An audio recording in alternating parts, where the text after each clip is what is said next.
1959.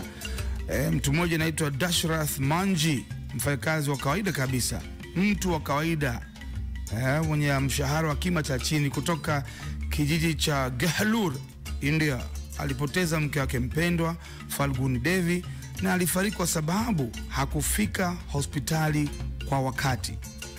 Kulikuwa na bonge la mlima, yani mlima mkubwa uliotenganisha kijiji na huduma za afya zilizo umbali wa kilomita 55.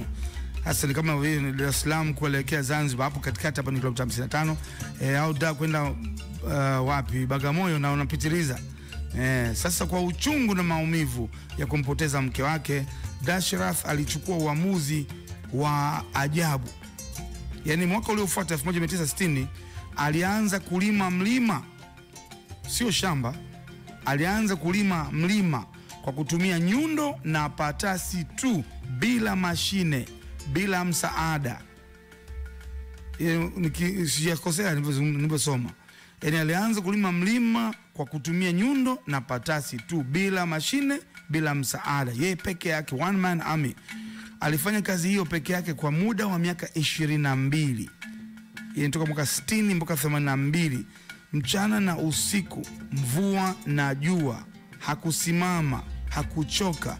Hatimaye alifanikiwa kuchonga barabara yenye urefu wa mita 110, yani ule uwanja wa mpira kwa urefu wake na mita 10 za ziada, upana wa mita 9 na kina cha mita 7.7, ambaye ilipunguza umbali kutoka kijijini hadi hospitalini kutoka kilomita 55 ambaye alifanya mke wake alishindwa kupata huduma hadi kilomita 15 tu. Sasa mwanzoni kwenye motisha, kwa nini motisha? Watu walimcheka na kumuona kama ni kichaswi, amechanganyikiwa kumpoteza mwenzi wake, huyu mwenzake wa ubani. Lakini alipofanikiwa walimshangilia kama shujaa vile. Serikali ya jimbo la Bihar ilimpa heshima ya maziko ya kitaifa pale alipoaga dunia mwaka 2007, na ikajenga rasmi barabara rasmi ya lami aliyoifanya kwa mikono yake. Fundisho la leo ni nini kwenye motisha? Usikate tamaa. Usikate tamaa. Unaweza kuwa ni mtu ambaye una mlima, wewe ni mtu wa mlima wa familia, wewe ni mtu wa mlima wa jamii, wewe mtu wa mlima wa kizazi chako. Kikubwa ni kuanza leo na kile ulicho nacho, hata kwa nyundo na patasi zako ndogo tu.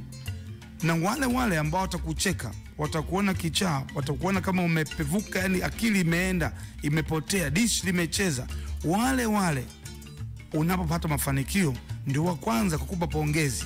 Huwezi kumfurahisha mwanadamu kila siku, lakini kwa kufanya kitendo cha ajabu itaonyesha watu kumbe inawezekana.